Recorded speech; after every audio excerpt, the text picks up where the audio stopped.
Hi there! Do you have a great idea for a fiction story?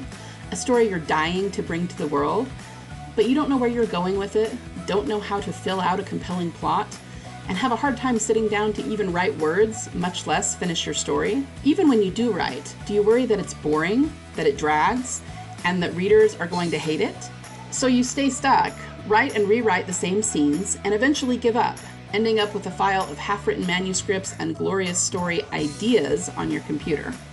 Hi, my name is Liesl, USA Today best-selling author and writer of 4 genres, and I've been writing fiction for more than 15 years. I teach fiction authors to write highly emotional stories based on elements of psychology and spirituality, with an emphasis on your unique subconscious creativity.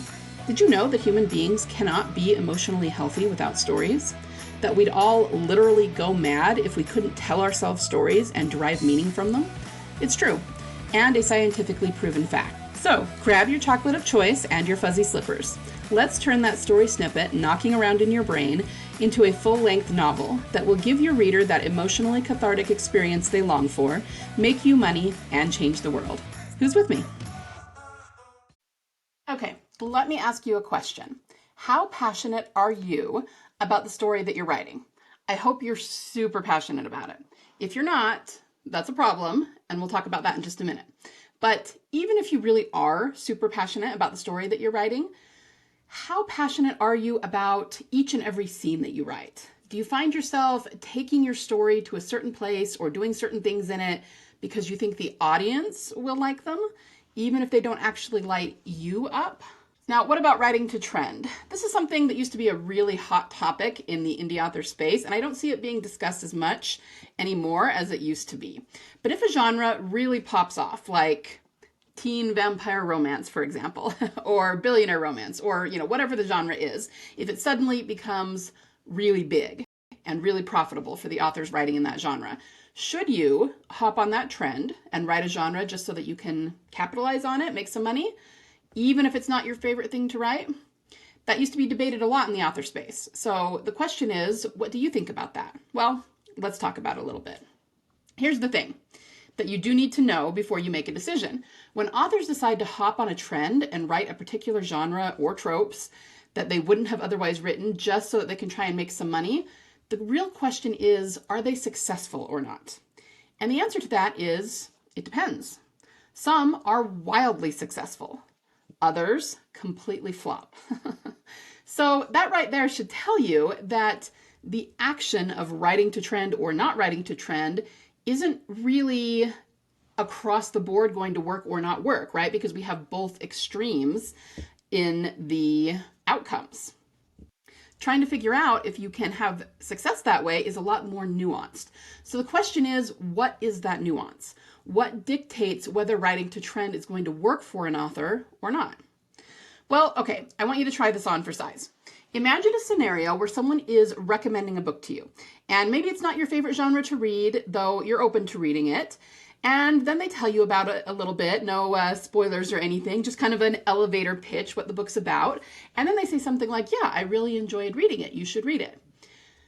In that scenario, maybe you'll pick up the book and read it if it appeals to you enough, but I doubt you would do it right away unless you're really hard up for something new to read. And let's face it, in today's digital world, that's not really a thing anymore. There are plenty of things everyone has to read. Everyone has a TBR list that's like 800 books long, right? So even though they gave you a good recommendation and said it was a good book and they liked it, it's not going to necessarily make you run out and purchase that book right away and sit down to read it, right? So let's try the scenario again. A good friend whose opinion in books you trust comes running up to you and says, I just read the best book. They're so excited, they can barely contain themselves. They tell you about the scintillating romance, the high stakes, the crazy plot twists.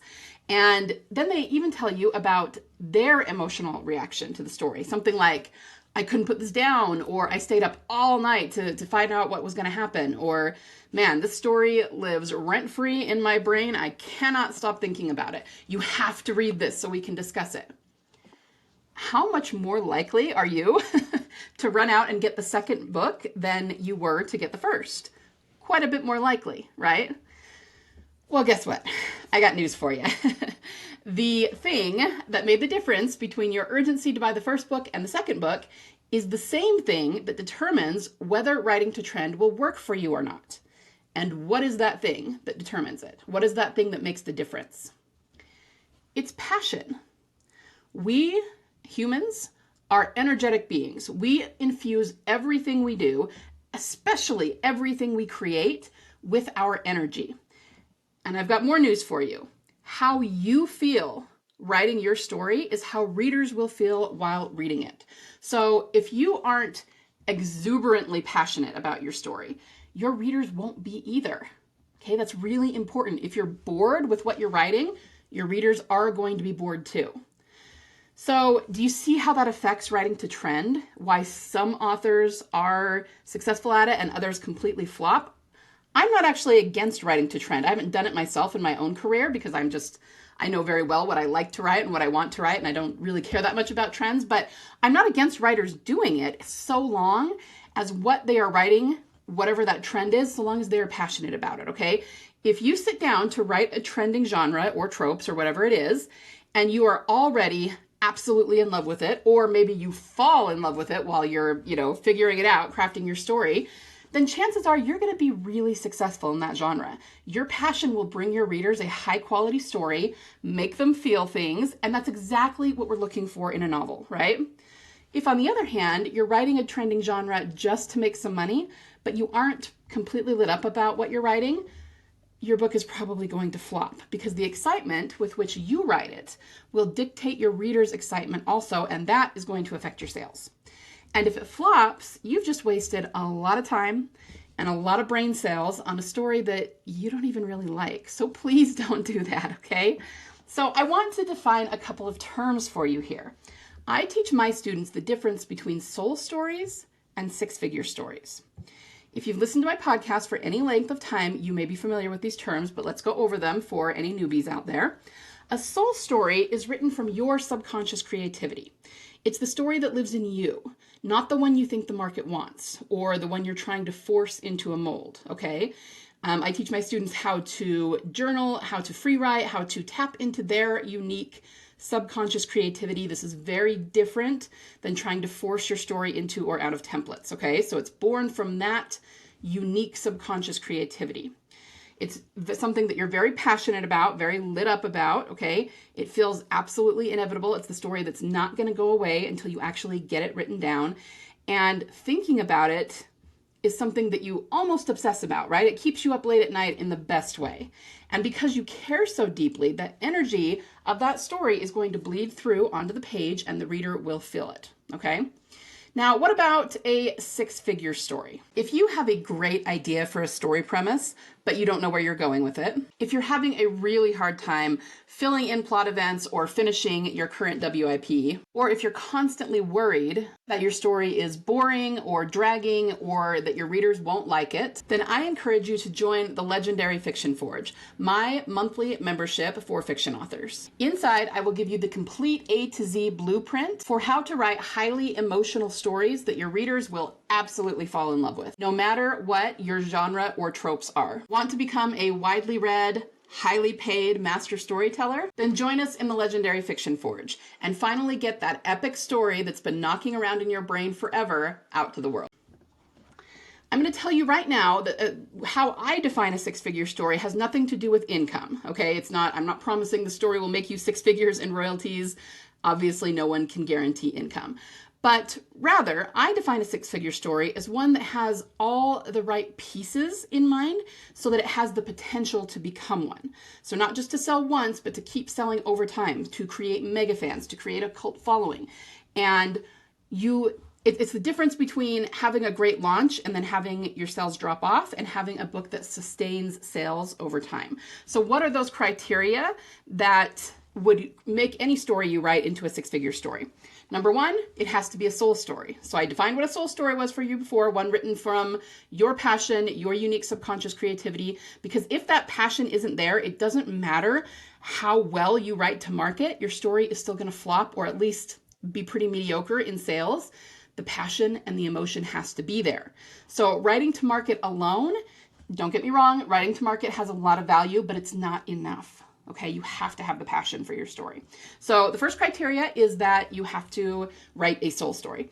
The second one is that it uses transformational human psychology, or THP. Transformational human psychology is the template that all human beings undergo when they are changing or achieving something. Generally, this change comes as a way to alleviate suffering. So basically, something is causing us to suffer, either physically, emotionally, psychologically, whatever it is, and we want to fix that. So we have to change in some way in order to fix that. And the THP framework, it's not only true to life, it's a process that we all go through thousands of times in our lives, but it is the true nature and foundation of story. And by using that as a framework and making sure you're including all the elements of that, you will always write an emotional story. You will always write a story that is a page turner. You will always be able to hook readers with it, okay? So that's the second ingredient in writing a six-figure story, is you must use THP. Number 3 is that it does employ write-to-market practices. Now, I said before that writing to market alone is not enough. You need the passion, and that's true. But if you want to make it commercially sellable, right, you do want to make sure that you have your genre and tropes dialed in and that you know who your audience is. So it's also true that if you just write your soul story and it has no story structure and no genre and no tropes, that's also going to be a problem. So there tends to be this misconception that we either can write a soul story, we can either write something for ourselves, or we can write to market. I'm telling you, you need to fuse those together. You need both. And having both really is the recipe for a best-selling novel, all right? The fourth criteria that you need to write a six-figure story is that it must be infused with emotion. This is the hill I will die on, okay? Emotion is king when it comes to fiction writing. I promise you, the reason people get bored with your story is not because there's not enough action in it. It's not because there's not enough romance or sex in it. It's not because you don't have enough crazy, shocking plot twists. It's because the emotion is not there. And one of the main things that I teach is how to infuse every single part of your story with epic emotion, okay? THP will help you do that to some extent. So these all work together. The fact that you are passionate about your story, again, that's going to bleed onto the page. That is going to help a lot, okay? But you need to know how to do it at every level. You need to know how to infuse the character's inner arc with emotion, the plot, obviously, the world building, the themes, and even how to write emotional descriptions, how to write emotional scenes, how to write scenes that are well paced, again, pacing, and even grammar, passive voice, weak sentences, all of those take away from the emotion. So there's a lot of different moving parts, we all know that, to writing a novel, but if every single part of your novel, every single thing you write, every aspect of it is infused with emotion, you're going to be way ahead of the curve, okay? And now let's go to the fifth criteria, and that is simply that it has staying power, okay?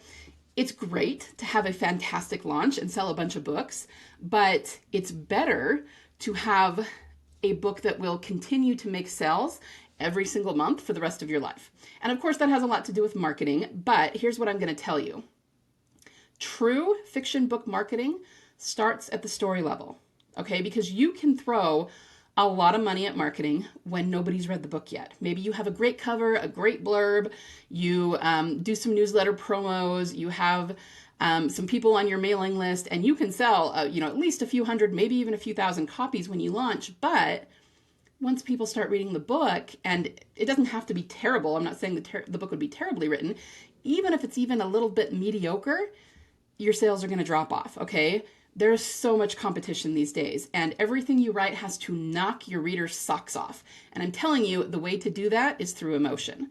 So true fiction book marketing starts at the story level, always. It does not matter how good your marketing is if your story is not dialed in, if it's bland, if it's slow and dragging, if it's missing story elements that the reader subconsciously is looking for that aren't there. That's when the reader starts to say, this was a little bit slow. The author kind of lost me a little bit. I didn't really like the ending, or I really just couldn't get invested in the characters. All of those things are very fixable, and they're not fixable in the sense that you have to change your character or what's written there. They're fixable in that you can take what you already have and deepen it and make it really, really emotional so that the reader just latches onto your character and that character lives in their heart for the rest of their lives, okay? So we're not talking about changing it in the sense of change your story, change your characters, change what you come up with.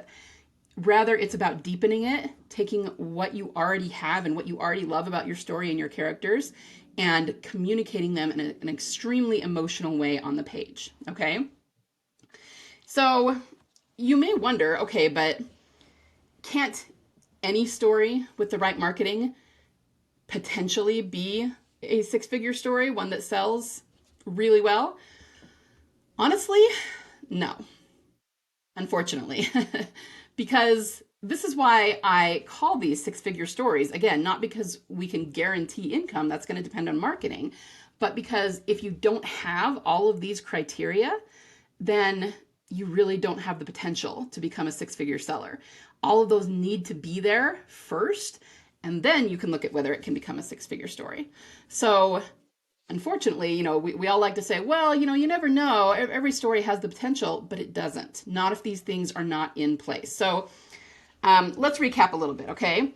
All six-figure stories are soul stories, but not all soul stories are six-figure stories, right? In order to be or qualify to be a six-figure story, it has to be a soul story. You have to use transformational human psychology as the foundation and backbone. You want to do right to market practices. It has to be infused with emotion, and you want it to have staying power so that it continues to make you money every month for the rest of your life, right? And that is what I'm here to help you build, a six-figure story. In fact, I want you to take every story that ever pops into your head, every character that's rolling around the inside of your skull, begging to be written. Try that again. Begging to be written. I want you to turn all of those into six-figure stories so that you can have a long, sustained, and profitable fiction author career that lights you up. All right, thanks so much for being here with me today. Happy writing, everyone. Go out there and write that story that only you can tell, that readers are waiting for. Bye. Thanks for listening today. If this episode helped or inspired you in any way, would you do me a solid and leave me a review? Reviews help other fiction authors find the podcast. You could also recommend it to a writer friend of yours so they can get the same inspiration you got.